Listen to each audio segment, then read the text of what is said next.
Hi, this is Revathi. Welcome to అందమైన కథల పొదిరిల్లు. Video చూస్తున్న ప్రతి ఒక్కరికి, అలాగే లైక్స్ కామెంట్స్తో ఎంకరేజ్ చేస్తున్న వారందరికీ నా హృదయపూర్వక ధన్యవాదాలు. నీ తనుక ఎపిసోడ్ నెంబర్ 98. చూసావమ్మా అక్కని, అనవసరంగా అక్క గురించి ఏదేదో చెప్పావు అంటాడు సూర్య.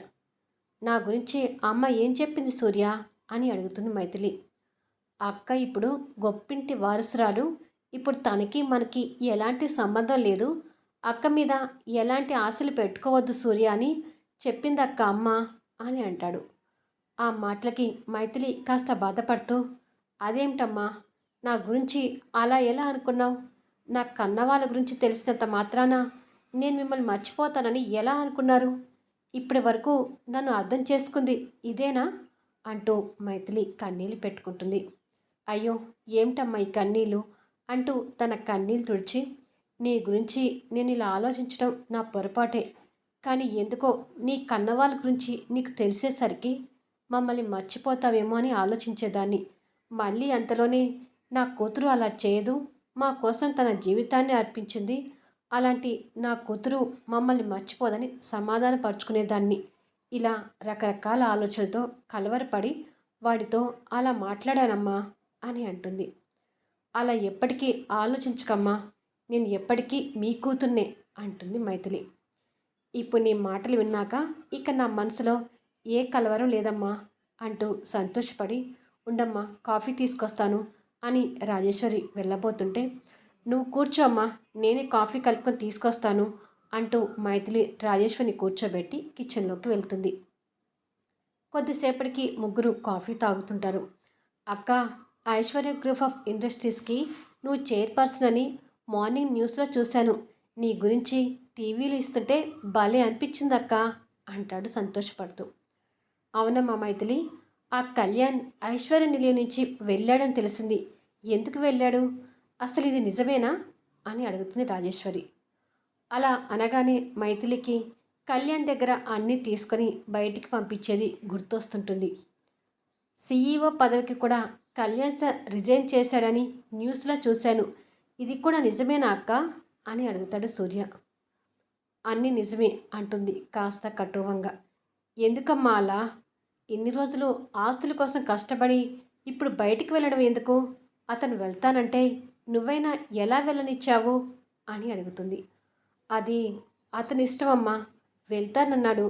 వద్దు, ఉండమని చెప్పాను, కానీ నా మాట వినకుండా వెళ్ళిపోయాడు అంటుంది అబద్ధం చెప్తుందనే భావంతో కాస్త తలదించుకొని.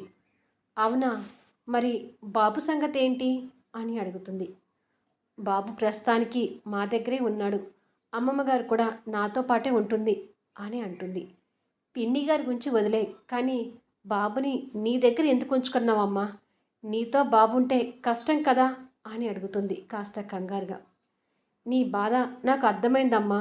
బాబుకి ఏ క్షణంలో దూరం కావాలన్నా ఆ క్షణం దూరం కావడానికి నా మనసుని సిద్ధపరచుకొని ఉన్నాను. బాబు నా సొంతం కాదని ప్రతి క్షణం నా మనసులో ఉంటుంది అని తల్లికి ధైర్యం చెప్తుంది.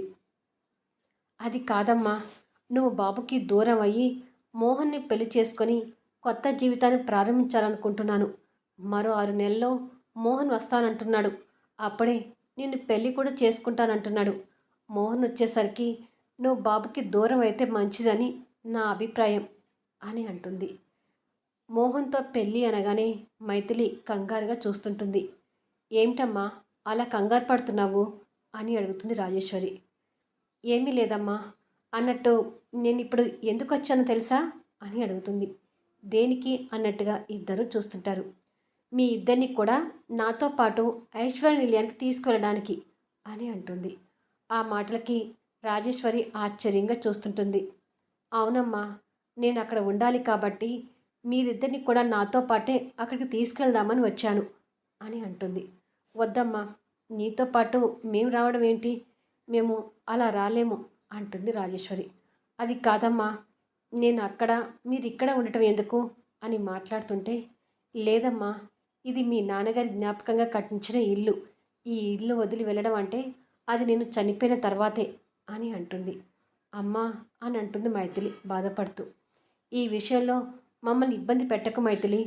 మేము నీతో పాటు రాలేము అంటుంది రాజేశ్వరి. అవునక్క, నాన్నగారు కట్టించిన ఈ ఇల్లంటే నీకు కూడా ఎంత ఇష్టమో మాకు బాగా తెలుసు. నువ్వంటే ఆ ఐశ్వర్య నిలయానికి వారసురాలు కాబట్టి నువ్వు ఖచ్చితంగా అక్కడే ఉండాలి. కానీ ఈ ఇల్లు వదిలిపెట్టి నేను అమ్మ రాలేమక్క అంటాడు సూర్య. మైథిలి ఆ ఇల్లుని బాధగా చూస్తూ, నిజమే సూర్య, ఏదో కళ్యాణ్తో పంతం కోసం ఆ ఐశ్వర్య నిలయంలో ఉంటున్నాను కానీ ఈ ఇంటికి మీకు దూరంగా ఉండాలంటే నాకు కూడా బాధగానే ఉంది అని మనసులో అనుకుంటుంది. ఇలా కాసేపు వాళ్ళ మాటలు సాగి, సరేనమ్మా, ఇంకా చంద్రిక దగ్గరికి కూడా వెళ్ళాలి, అమ్మమ్మ గారు కూడా ఎదురు చూస్తుంటారు అంటూ లేచి, సూర్య, ఇక నువ్వు ఏ చదువులు చదువుకుంటావో, ఏ దేశానికి వెళ్ళి చదువుకుంటావో అంతా నీ ఇష్టం. నీ చదువులకి ఎంత డబ్బు ఖర్చు పెట్టడానికైనా నేను సిద్ధంగా ఉన్నాను. నువ్వు గొప్ప పొజిషన్కి రావాలని నీ కోరిక కాదు, నా కోరిక కూడా. మరి ఈ కోరికని నెరవేరుస్తావు కదూ అని అంటుంది. తప్పకుండా అక్క అంటాడు సంతోషపడుతూ. సరే, రోజు నేను ఆఫీస్కి వెళ్తూ పోతూ ఇక్కడికి వస్తుంటాను అని చెప్పి బయలుదేరుతుంది. చంద్రిక ఇంటికి వెళ్ళిన తర్వాత ఐశ్వర్య నిలయానికి వెళ్తూ కళ్యాణ్ రోడ్డు మీద ఎక్కడైనా కనిపిస్తాడేమోనని చూస్తూ, డ్రైవర్, కారు నాకిచ్చి నువ్వు వెళ్ళు, నేను డ్రైవ్ చేసుకుంటాను అని అంటుంది. మీకు డ్రైవింగ్ వస్తుందా మేడం అని అడుగుతాడు డ్రైవర్. గతం. ఏ ఎనిమి, స్టీరింగ్ ఇలా పట్టుకోవాలి అంటూ కళ్యాణ్ డ్రైవర్ పక్క సీట్లో కూర్చొని మైథిలికి కార్ డ్రైవింగ్ నేర్పిస్తుంటాడు. మైథిలి స్టీరింగ్ పట్టుకొని నిదానంగా డ్రైవ్ చేస్తూ, ఏమో కళ్యాణ్, వద్దని చెప్పినా వినకుండా నాకు డ్రైవింగ్ నేర్పిస్తానని తీసుకొచ్చావు. నాకు డ్రైవ్ చేయాలంటే భయంగా ఉంది. అయినా ఈ కార్ డ్రైవింగ్ నేర్చుకోవడం నాకు అవసరమా అని కళ్యాణ్ మీద చిరాకు పడుతూ డ్రైవింగ్ నేర్చుకుంటుంది. అన్నీ నేర్చుకోవాలెనిమి, ప్రతిదానికి ఇలా భయపడితే ఎలా బతుకుతావు అంటూ తనకి డ్రైవింగ్ నేర్పిస్తుంటాడు. ఇలా కొన్ని రోజులకి తను డ్రైవింగ్లో పర్ఫెక్ట్ అయిపోయి డ్రైవ్ చేస్తుంటే పక్కన కూర్చున్న కళ్యాణ్ సంతోషపడుతూ, గుడ్ ఎనిమి, చూసావా ఇప్పుడు ఎంత ధైర్యంగా డ్రైవింగ్ చేస్తున్నావో అని అంటాడు. Thank you.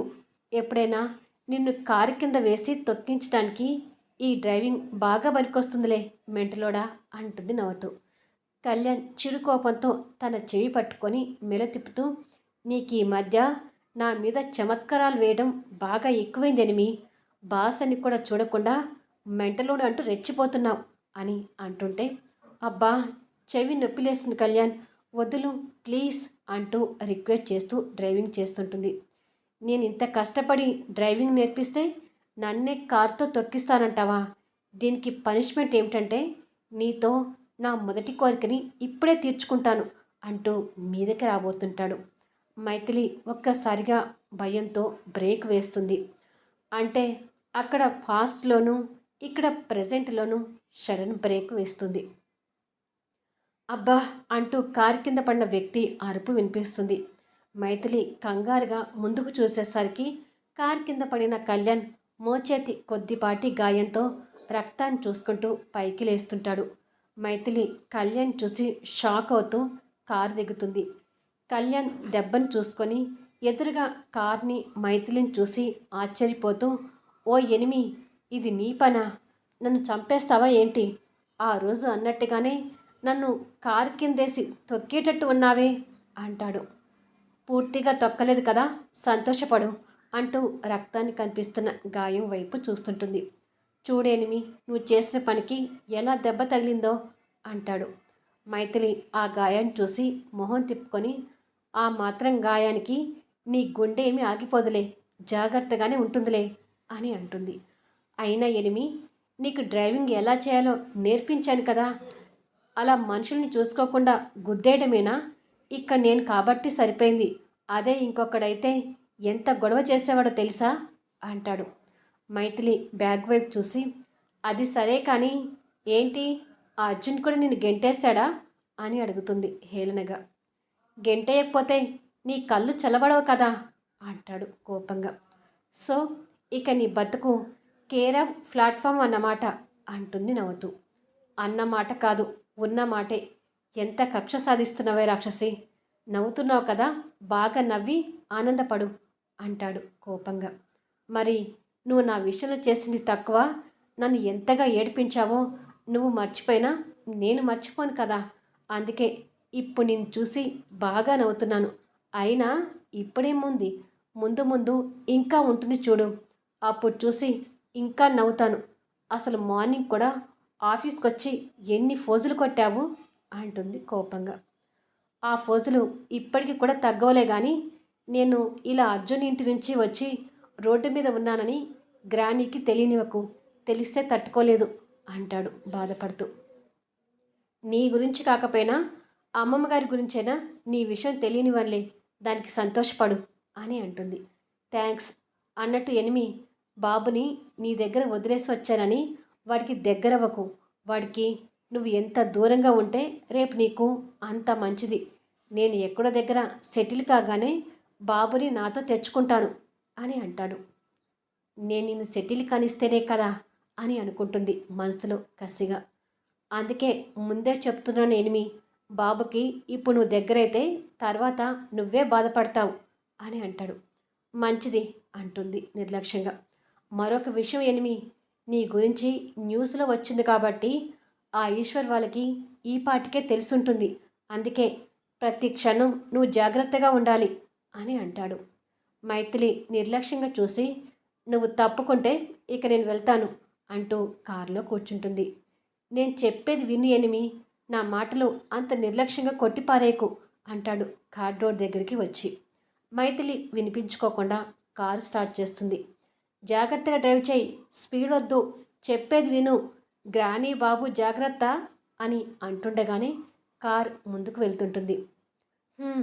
అంటూ కళ్యాణ్ భారంగా నిట్టూర్చి, ఈ ఎనిమికి బాగా పొగరెక్కువైంది, చెప్పేది కూడా వినేటట్టుగా లేదు అనుకుంటూ బ్లడ్ కారుతున్న చేయిని చూసుకొని కర్చీఫ్తో బ్లడ్ కారకుండా అడ్డు పెట్టుకొని బ్యాగ్తో అక్కడే ఓ బండ మీద కూర్చొని, ఇప్పుడు నా పరిస్థితి ఏంటో అర్థం కావట్లేదు, ఎక్కడికి వెళ్ళి తలదాచుకోవాలో తెలియడం లేదు, బాగా ఆకలి కూడా అవుతుంది అని అనుకుంటూ పొట్ట పట్టుకుంటాడు.